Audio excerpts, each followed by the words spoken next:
नमस्कार दोस्तों, स्वागत है आपके अपने YouTube चैनल संस्कृत अड्डा पर। दोस्तों आज की जो वीडियो इसमें हम करने वाले हैं TGT, PGT, PRT में जो आपका CTET वाला जो एग्ज़ाम हाल ही में होने वाला है। और ये जो क्वेश्चन आपके CTET के अलावा अगर कोई अन्य राज्य का भी टेट का एग्ज़ाम है या कोई अन्य कॉम्पिटिटिव एग्ज़ाम है संस्कृत वाला, तो उसके लिए भी ये महत्वपूर्ण रहेंगे, क्योंकि एग्ज़ाम में इसी तरीके के क्वेश्चन जो पहले भी पूछे गए हैं और आगे जो एग्ज़ाम होंगे उनमें भी इनकी आने की पूरी संभावना रहेगी। तो सभी क्वेश्चन जो महत्वपूर्ण हैं। और अगर आप हमारी इनसे पहले वाली वीडियो को देखना चाहते हैं तो इसे आप हमारे चैनल के प्लेलिस्ट में जाकर देख सकते हैं। और वीडियो शुरू करने से पहले अगर आपने अब तक हमारे चैनल को सब्सक्राइब नहीं किया तो सब्सक्राइब कर लीजिएगा। और आप हमारा जो टेलीग्राम ग्रुप है उसे भी आप ज्वाइन कर लीजिएगा, और इसका जो लिंक है वो आपको इस वीडियो के डिस्क्रिप्शन में मिल जाएगा। इसके अलावा एक जो महत्वपूर्ण अपडेट रहेगी, जिसने भी हरियाणा में TGT संस्कृत वाला एग्ज़ाम दिया था तो उसका रिजल्ट आ चुका है और आप अपना रिजल्ट देख सकते हैं। और उसके बाद जो इनकी अब फिर DV होगी।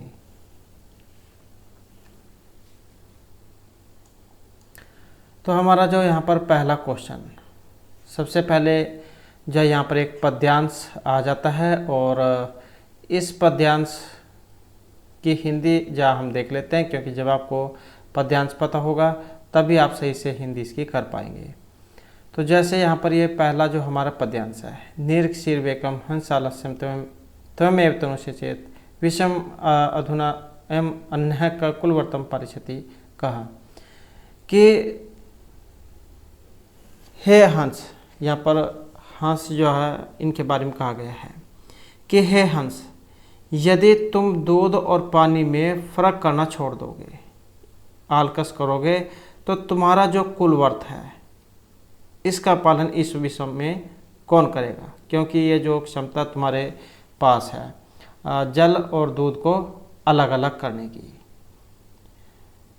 कि यदि बुद्धिमान व्यक्ति इस संसार में अपना कर्तव्य त्याग देंगे तो कौन निष्पक्ष व्यवहार इस संसार में करेगा। क्योंकि जो हंस जो होता है, अगर उन दूध और ये जो पानी एक साथ मिला भी दे तो हंस जो है उन दोनों को अलग अलग कर सकता है, दूध अलग और पानी अलग।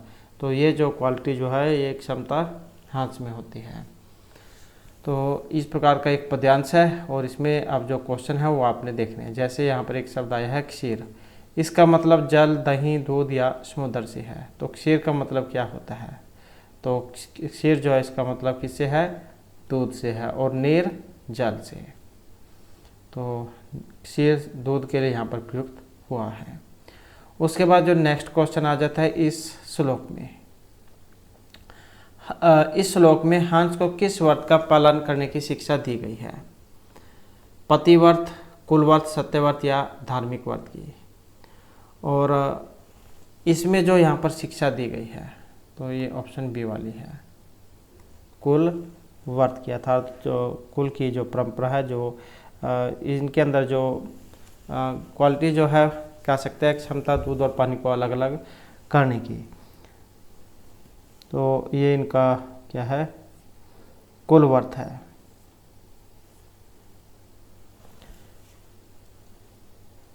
तो इसके बारे में देख लेते हैं यहाँ पर क्या कहा गया है कि हंस को कुल व्रत का पालन करने के लिए कहा गया है। पतिव्रत पत्नी के द्वारा पालन करने वाला व्रत होता है, और धार्मिक व्रत धर्म के जो अनुसरण करता है उनके लिए होता है, और सत्यव्रत का मतलब सत्यवादी द्वारा पालन किया जाता है।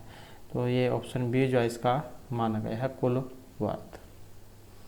उसके बाद जो नेक्स्ट आ जाता है, प्रस्तुत श्लोक में कवि ने संबोधित किया है हंस, क्षीर, नीर या इनमें से किसी को भी नहीं।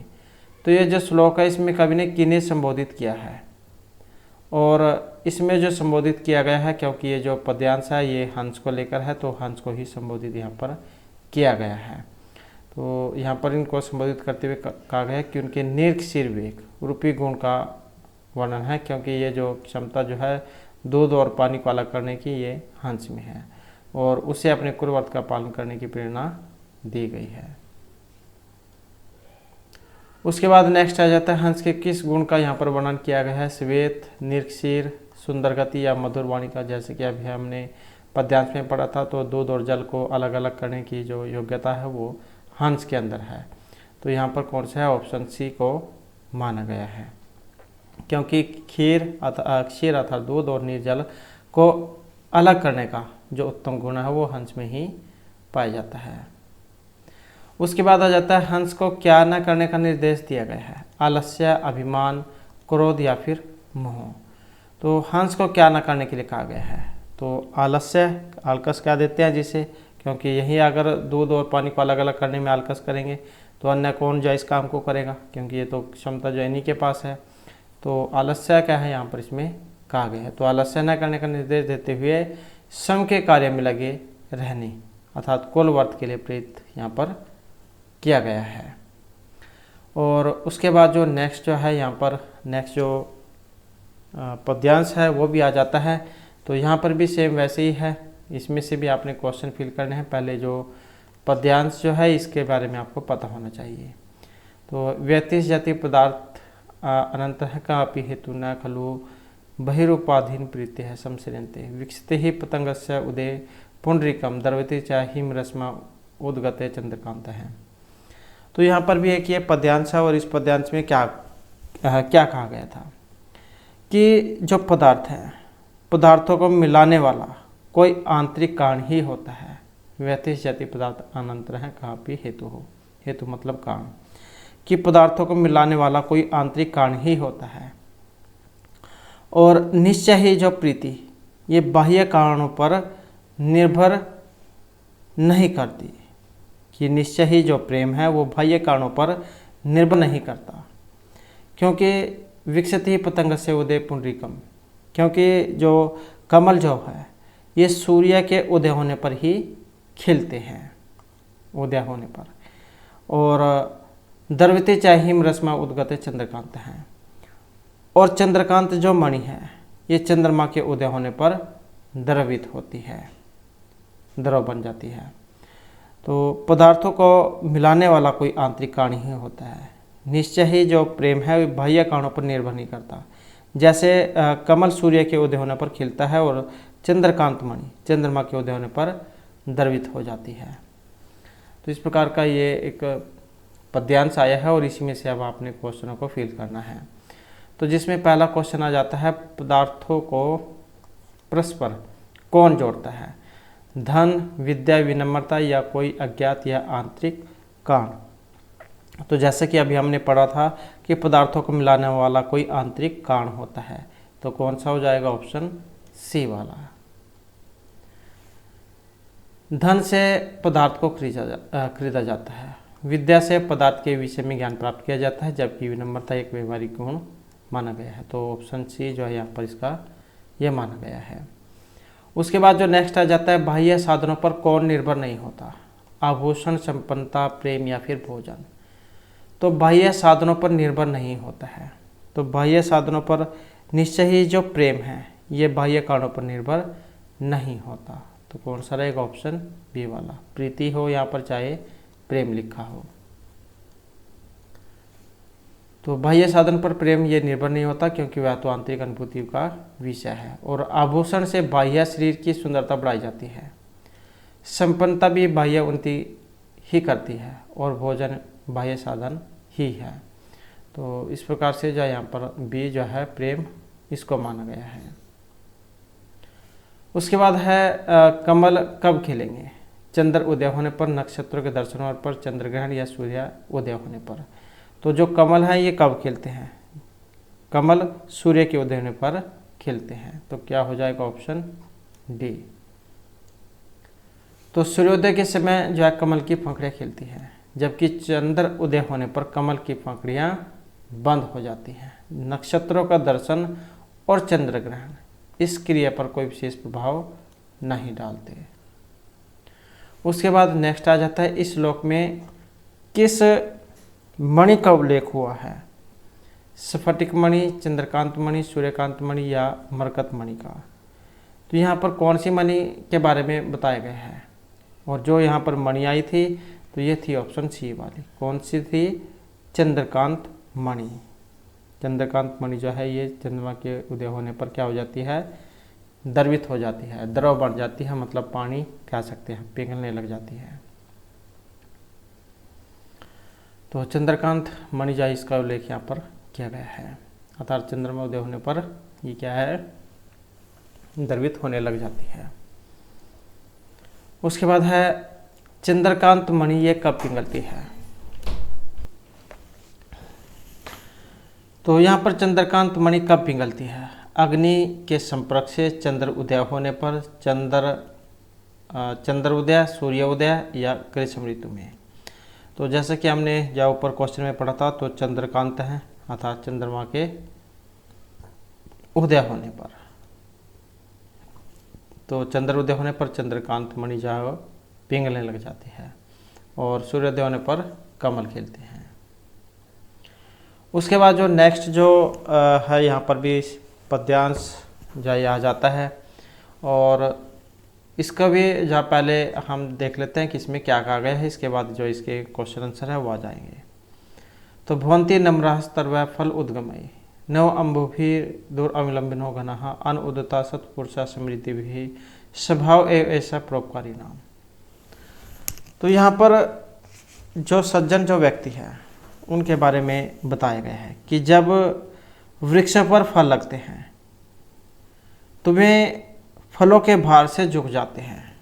जो तरु मतलब पेड़ पौधे जो हैं, भवंती तमरा नंबर होना मतलब झुकना, कि जब वृक्ष पर फल लगते हैं तो फलों के भार से झुक जाते हैं। और इसी प्रकार से जो यहाँ पर बादल जो है ये भी जब नए जल से परिपूर्ण होते हैं तो ये भी बरसने के लिए नीचे की ओर हो जाते हैं। अनुदता सत्पुरुषा समृद्धि भी स्वभाव ऐसा परोपकारी नाम। और इसी प्रकार से जो सज्जन व्यक्ति हैं वे भी समृद्ध होने पर नम्र सहृदय बने रहते हैं, क्योंकि परोपकार करने वालों का स्वभाव ही ऐसा होता है। तो जो सज्जन व्यक्ति जो है, परोपकारी व्यक्ति, उनके बारे में बताया गया है कि ये जो यहाँ पर पद्यांश जो है इसमें परोपकारी व्यक्तियों की तुलना फल देने वाले वृक्षों और वृष्टि करने वाले बादलों से की गई है। जो फल और जल के भार से झुक जाते हैं वैसे सज्जन व्यक्ति भी धनवान होने पर विनम्र बन रहते हैं, अर्थात उनके अंदर जो घमंड है वो नहीं आता है और सदा वे परोपकार में लगे रहते हैं। तो इस प्रकार का जो पद्यांश है, और उसके बाद जो इसमें जो क्वेश्चन आंसर जो है वो इसके अब आ जाते हैं।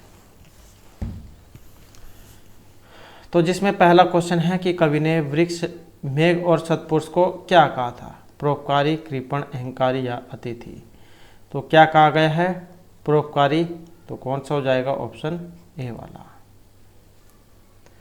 उसके बाद जो नेक्स्ट आ जाता है, भवंती में लकार है लंग, लट, लिंग या फिर लिट लकार। तो भवंती क्या है, भो धातु है यहाँ पर, और भवती भवता है भवंती। तो लट लकार और बहुवचन का ये रूप है। तो ये रूप कैसे चलते हैं, आसान है।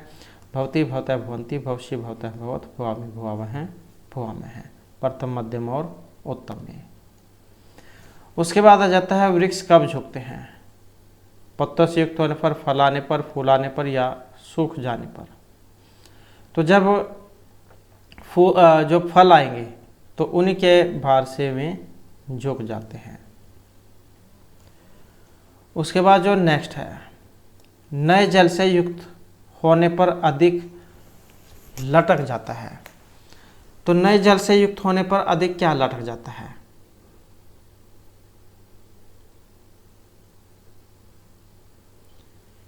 पर्वत, नदी, समुद्र या मेघ। तो जब बादल जब बरसने वाला होता है तब क्या है, नीचे की तरफ हो जाता है। तो नए जल से युक्त होने पर मेघ दूसरे जलों को जल प्रदान करने के लिए अत्यंत झुक जाया करते हैं, अर्थात पृथ्वी के अत्यंत निकट आ जाया करते हैं। उसके बाद नेक्स्ट आ जाता है, समृद्धि के समय कौन अभिमान रहित होते हैं, राजा, सत्पुरुष, कृपण या फिर व्यापारी। तो समृद्धि के समय इनमें से अभिमान रहित हो जाते हैं, और कौन से हैं, जो अच्छे व्यक्ति हैं, सत्पुरुष, सज्जन व्यक्ति। तो सत्पुरुष समृद्धि आने पर घमंड नहीं करते हैं। उसके बाद जो यहाँ पर जो इसमें गद्यांश आ जाता है, और सेम वैसे ही जो है इसके बारे में भी आपको हिंदी पता होनी चाहिए, तभी आप जो इसकी जो व्याख्या है आगे क्वेश्चन आंसर आप इसमें से फिल कर पाएंगे। और क्योंकि एग्ज़ाम में समय बहुत कम होता है, इसलिए आपने एक बार में ही गद्यांश को सही से पढ़ लेना है, ताकि बार बार आपको गद्यांश को ना देखना पड़े। तो पांडवानाम कौरवानाम च युद्धे कुरुक्षेत्रे संवृतम। तो पांडव और जो कौरव है इनका जो युद्ध है ये हुआ था कहाँ पर? कुरुक्षेत्र में। तो पांडव और कौरव का युद्ध कुरुक्षेत्र युद्ध में हुआ था। और अष्टादशवें दिन प्रतिफलितम तस्मिन् युद्धे दुर्योधन रणे पराजितः निहत निज दल बलेन शाकम। और 18 दिन तक चलने वाला जो युद्ध था इसमें दुर्योधन पराजित हो जाता है और अपनी सेना के साथ मारा जाता है। पांडव च श्री कृष्ण साहिन विजयशालिना संवृता। और जो पांडव है ये श्री कृष्ण की सहायता से विजय को प्राप्त करते हैं। कालांतरेण द्रौपदी संहिता पांडवाभिमन्यु तन्यम परीक्षितम हस्तिनापुर राज्य सम अभिषिच्य हिमालयम जगमोह। और समय के साथ ही द्रौपदी के साथ जो पांडव है वो अभिमन्यु के पुत्र परीक्षित को हस्तिनापुर राज्य को सौंपकर हिमालय चले जाते हैं। और इस प्रकार का जो है इसका यहाँ पर हिंदी बनेगी। अब इसमें से क्वेश्चन आपने फिल करना है। तो जिसमें पहला क्वेश्चन आ जाता है, युद्ध में पांडवों की सहायता की थी भीष्म, द्रोणाचार्य, धृतराष्ट्र या फिर कृष्ण ने। तो युद्ध में पांडवों की सहायता किसने की थी और किन के द्वारा की गई थी? श्री कृष्ण की सहायता से जीते थे, जैसा कि यहाँ पर भी इसमें कहा गया है, देख सकते हैं।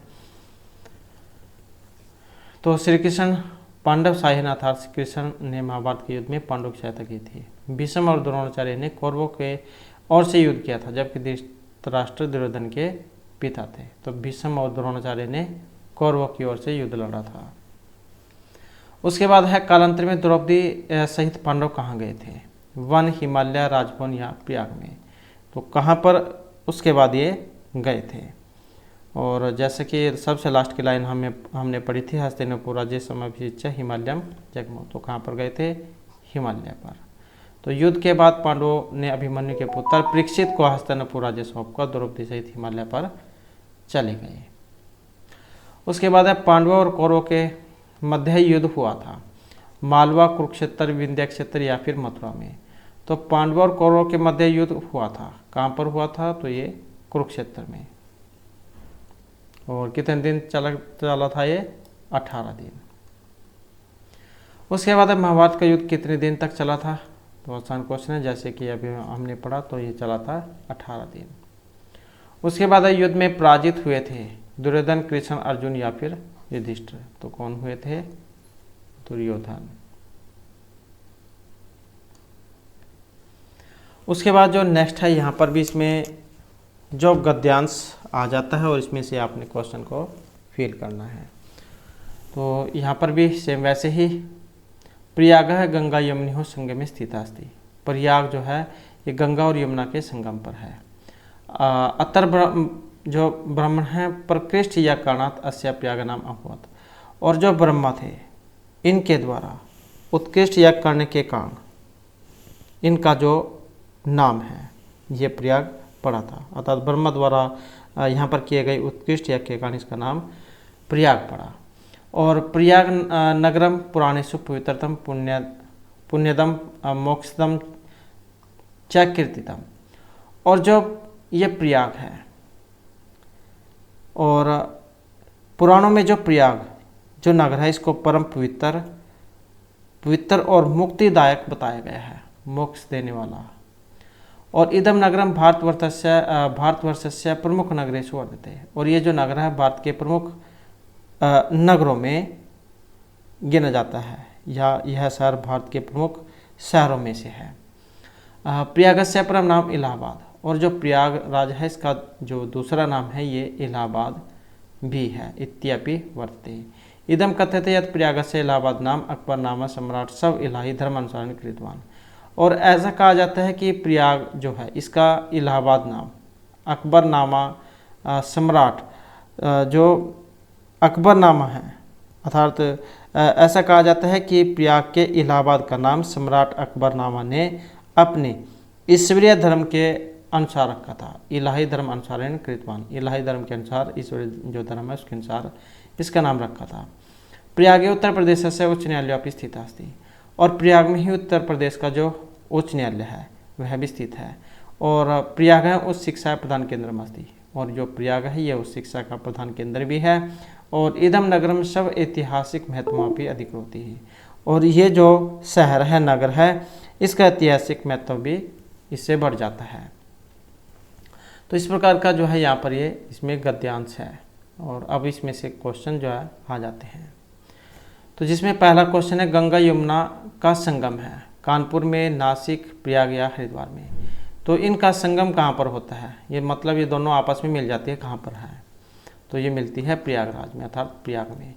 तो प्रयाग या इलाहाबाद में गंगा यमुना का संगम है, जबकि कानपुर और तथा हरिद्वार गंगा नदी के किनारे बसे हुए हैं और नासिक गोदावरी नदी के किनारे बसा हुआ है। उसके बाद है प्रयाग शब्द का अर्थ यहाँ पर क्या लिया गया है, प्रकृष्ट याग, प्रकृष्ट पर्व, प्रकृष्ट पूजा या प्रकृष्ट दान से।